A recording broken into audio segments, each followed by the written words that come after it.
நல்ல எடுத்து சம்மந்தம். நந்தினி கவனமாக தன்னை அலங்கரித்துக் கொண்டிருந்தாள்.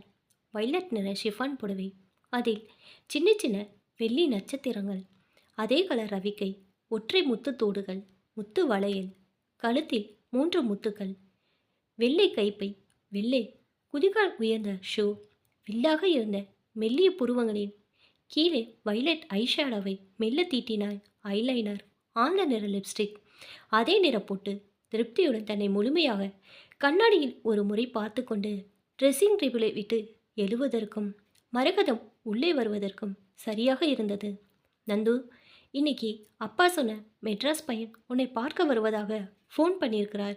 சாயந்தரம் கொஞ்சம் சீக்கிரம் வந்துவிடு என்று சொல்லியபடியே மகளின் அழகை பார்த்து பெருமூச்சு விட்டாள். ம் அசுவாரஸ்யமாக முணங்கிக் கொண்டே வெளியேறினாள் நந்து. வராண்டாவில் நின்ற தன்னுடைய டிவிஎஸ் 50 ஸ்டாண்டை தள்ளி ஏறி அமர்ந்து ஸ்டார்ட் செய்தாள். அவள் அலுவலகம் போவதற்குள் அவளை பற்றிய சின்ன அறிமுகம். மரகதம் சந்திரசேகரின் ஒரே சீமந்த புத்திரி இந்த நந்தினி. தந்தை பேங்க் மேனேஜராக இருந்து சமீபத்தில் தான் ரிட்டையர் ஆனார். கிராமத்தில் ஏதோ கொஞ்சம் நிலப்புலன்கள் இருக்கிறது. அதை சொந்த தம்பியிடமே குத்தகைக்கு விட்டிருக்கிறார். இதை தவிர டவுனில் அவர்கள் தற்போது குடியிருக்கும் 2 கிரவுண்டில் உள்ள இந்த வீடும் சொந்தமானதுதான். நந்தினியை ஒரு டிகிரி ஹோல்டர் ஆக்கியிருந்தார் சந்திரசேகர். தன்னுடைய சிபாரிசால் அந்த பொம்மை கம்பெனியில் எக்ஸிக்யூட்டிவ் போஸ்டிங் வாங்கி தந்திருக்கிறார்.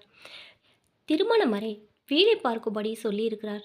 அறிமுகம் போதும் என்று நினைக்கிறேன். சரி, மேலே போவோம். வண்டியை நிறுத்திவிட்டு உள்ளே செல்வோம். அலுவலக தோழிகள் நந்தினியை சூழ்ந்து கொண்டன. நந்தினி, யூ லுக் ஸ்மார்ட் என்றாள் வசந்தி. பியூட்டி என்றாள் சௌமியா. ஓ, லவ்லி என்றாள் பூமா. நந்தினி, ஒவ்வொரு நாளும் செய்து வரும் அலங்காரத்தை பார்த்து இப்படிதான் வாய் பிளப்பார்கள். இது வாடிக்கையான விஷயம். எல்லோருடைய ரசிப்புகளையும் ஒரு மெல்லிய சிரிப்பு மூலம் அங்கீகரித்து கொண்டு உள்ளே போனான் நந்தினி. அலுவலகத்துக்குள் நுழைந்ததும் தன்னுடைய வேலைகளில் மூழ்கியதில் அம்மா சொன்னது ஞாபகமில்லை.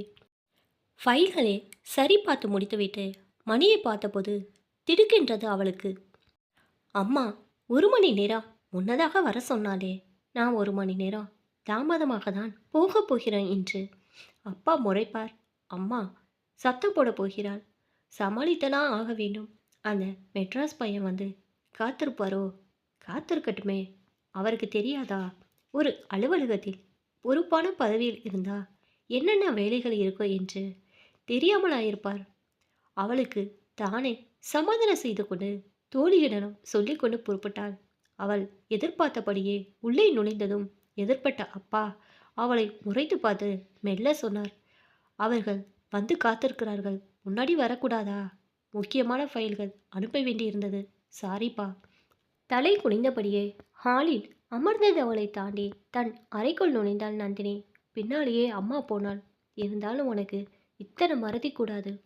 1 மணி நேரம் முன்னதாக வர சொன்னாள். இப்படியா லேட்டாக வரது? அவெல்லாம் 4 மணிக்கே வந்துட்டாங்க. படப்படுத்தாள். சரி சரி, இப்போ என்ன செய்யணும் என்றாள் நந்தினி. சீக்கிரம் முகம் கழுவி ட்ரெஸ் மாற்றிக்கிட்டு வா. நான் வரும்போது தான் என்னை பார்த்துட்டாங்களே, மறுபடி என்னத்தை பார்க்க போகிறாங்க? எரிச்சல் அடைந்தாள் நந்தினி. அப்படிலாம் பேசப்படாது.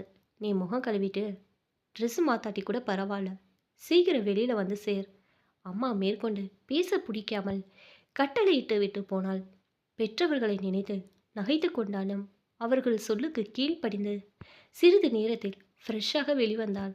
வந்திருந்த அவர்களுக்கு நந்தினியை பிடித்து போய்விட்டது என்பது அவர்கள் அகன்ற வெளிகளில் நன்றாக தெரிந்தது. சம்பிரதாய பேச்சுக்கள் பேசும்போது தான் இருப்பது நல்லதல்ல என்று நந்தினி உள்ளே போனாள்.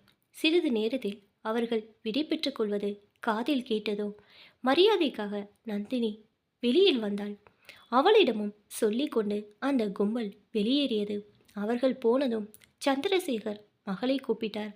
நந்தினி, உனக்கு அந்த பையனை பிடித்திருக்கிறதா? மௌனமாக அப்பாவை ஏறிட்டாள் நந்தினி. பையன் எம்காம் படித்திருக்கிறான். உன்னே போல அவனும் வீட்டுக்கு ஒரே பிள்ளை. வரதட்சணையும் அதிகமாக ஒன்றும் கேட்கல. 30 பவுன் போட்டா போதும் என்று சொன்னார்கள். மற்றபடி வீட்டுக்கு தேவையான கிரைண்டர், மிக்சி, ஃப்ரிட்ஜ் எல்லாம் வாங்கி தந்தால் போதுமா? செல்வாக்கை பயன்படுத்தி பையனுக்கு ஒரு வேலை மட்டும் வாங்கி கொடுக்கணும். மற்றபடி நல்ல இடத்து சம்மந்தம் தான். பையனும் கண்ணுக்கு நீட்டா இருக்கான். என்ன சொல்ற? இதுவரை பொறுமையாக கேட்டுக்கொண்டிருந்த நந்தினி டக்குனென்று எழுந்து உள்ளே போனாள். ஏதும் சொல்லாம, என்னடி அப்பா கேட்குறாரு, எதுவுமே சொல்லாம போற? அம்மா பின்தொடர்ந்தாள். யோசிக்க அவகாசம் தேவை. கொஞ்சம் பொறுமையா இருக்கிறியா? வெடவெடத்தாள் நந்தினி. அவள் வெடவெடப்புக்கு காரணம் புரியாமல் குழும்பிய மரகதம் கணவரை பார்க்க சந்திரசேகர் கைகளால் செய்கை செய்து அமைதியா இருக்கும்படி மனைவிக்கு கட்டளையிட்டார். 2 நாட்கள் வரை நந்தினி யாரோடும் இதை பற்றி எதுவும் பேசவில்லை. மரகதம் சந்திரசேகரும் அதை பற்றி அவளை தொந்தரவு செய்யவில்லை. மெல்ல யோசித்து சொல்லட்டும் என்று விட்டுவிட்டனர். அதற்குள் நந்தினியை பெண் பார்க்க வந்த செய்தி அலுவலகத்து தோழிகளுக்கு எட்ட ஒரே கலாட்டா தான். ஏ கள்ளி, யாரடி அந்த மன்மதன்? உனக்கு என்னப்பா? உன் அழகுக்கு வசதிக்கும் இன்ஜினியரும் டாக்டர்மா கியூவில் நிற்பாங்க. எங்களை சொல்லு நந்தினி, உன் ஆள் என்ன படிச்சிருக்கா? என்ன வேலை பார்க்குறார்? தோழிகள் கலாட்டாவை வெறுத்து நந்தினி பேச்சை மாற்றினா. ஏ, இது என்ன புது ஐட்டம் என்று நந்தினி கையில் எடுத்து கேட்டாள் அந்த சிப்ஸை. அதான் நானும் இதுவரை கேள்விப்பட்டதில்லை. இது பரங்கி பிஞ்சு மாதிரி இருக்கு பூமா சொல்ல.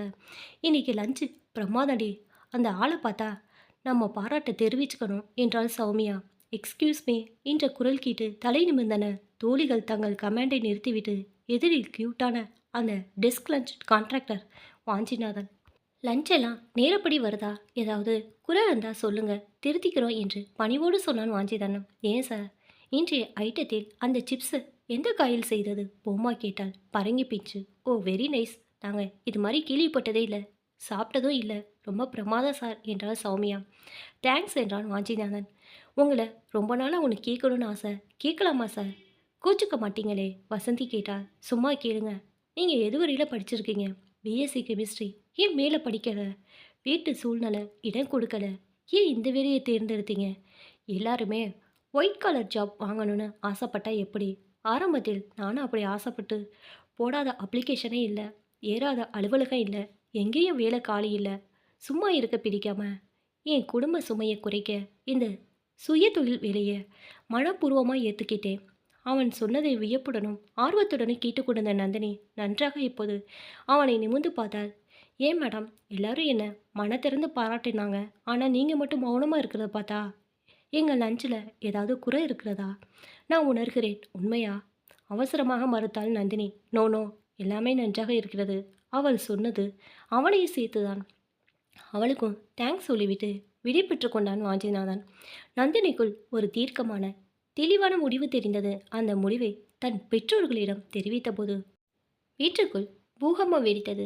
இதை பார் நந்தினி, நான் ஒரு ரிட்டையர்ட் பேங்க் ஆஃபீஸர். நீயோ பிரபல கம்பெனியில் வேலை பார்க்குற ஒரு எக்ஸிக்யூட்டிவ் ஆஃபீஸர். அப்படி இருக்க போயும் ஒரு சூத்து கடைக்காரனை இந்த வீட்டு மாப்பிள்ளையா கற்பனை பண்ணி கூட எனக்கு இஷ்டம் இல்லை. இது நல்லா இல்லை. நம்ம தேடி வந்த நல்ல சம்பந்தத்தை உதறிவிட்டு உனக்கு என்ன இப்படி புத்தி போகுது? இறைதா, எதுப்பா நல்ல சம்பந்தம்? வெறும் படிப்பை மட்டும் வச்சுட்டு உங்கள் பொண்ணை பேரை பேசிட்டு போதாதற்கு உங்கள் செல்வாக்கை பயன்படுத்தி வேலை வாங்கிக்கிறதா? அதை விட தன் சொந்த காலில் நிற்கிற அந்த சூத்து கடைக்காரனே மேலப்பா.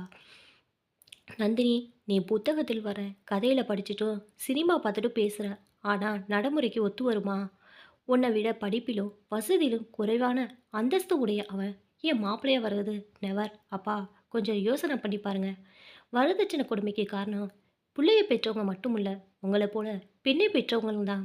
பெண்ணை படிக்க வச்சு அவர்களை விட மேலாக படித்து வரணா தேர்னாலும் வரட்டு கௌரவம் பார்க்குறதுனாலும் தான் இந்த கால இளைஞர்களோ ஈட்டு படிப்பு ஏழரமாக படிச்சுட்டு வேலை தேட முயற்சி பண்ணினாலும் ஒயிட் கலர் ஜாப் தான் பார்க்க வேணும் என்று நினைப்பதனால் பெண்ணை பெற்றவர்களிடம் தம் படிப்பை சொல்ல ஏராளமான வரதட்சணை கேட்குறாங்க. உங்களை போன்ற பெற்றவர்களும் அவன் இன்ஜினியர் படித்திருந்தால் போதும், வேலை கிடைக்காவிட்டால் போகிறது என்று வரட்டு அந்தஸ்து பார்த்து வரதட்சணை கொட்டி கொடுக்க தயாராக இருக்கீங்க. வாழ்க்கைக்கு வெறும் படிப்பு மட்டும் போதாது, தன் சொந்த காலில் நிற்கிற பொறுப்பும் வேணும். நான் தேர்ந்தெடுத்த அந்த வாஞ்சிநாதனிடம் திறமை, தகுதி, பொறுப்பு, முயற்சி எல்லாமே இருக்குது. அவரை பண்ணிக்கிறது தான் நான் நல்ல இடத்து சம்பந்தமாக நினைக்கிறேன். அதற்கு மேலே உங்கள் இஷ்டம் சொல்லிவிட்டு அமைதியாக அலுவலகம் கிளம்பினாள் நந்தினி. அவள் வாதத்தில் உள்ள உண்மை புரிய நேரமாயிற்று சந்திரசேகருக்கு. பிறகென்ன, வாஞ்சிநாதனுக்கும் நந்தினிக்கும் நல்லதொரு நாளில் பெற்றோர்கள் ஆசையுடன் திருமணம் நடந்தேறியது.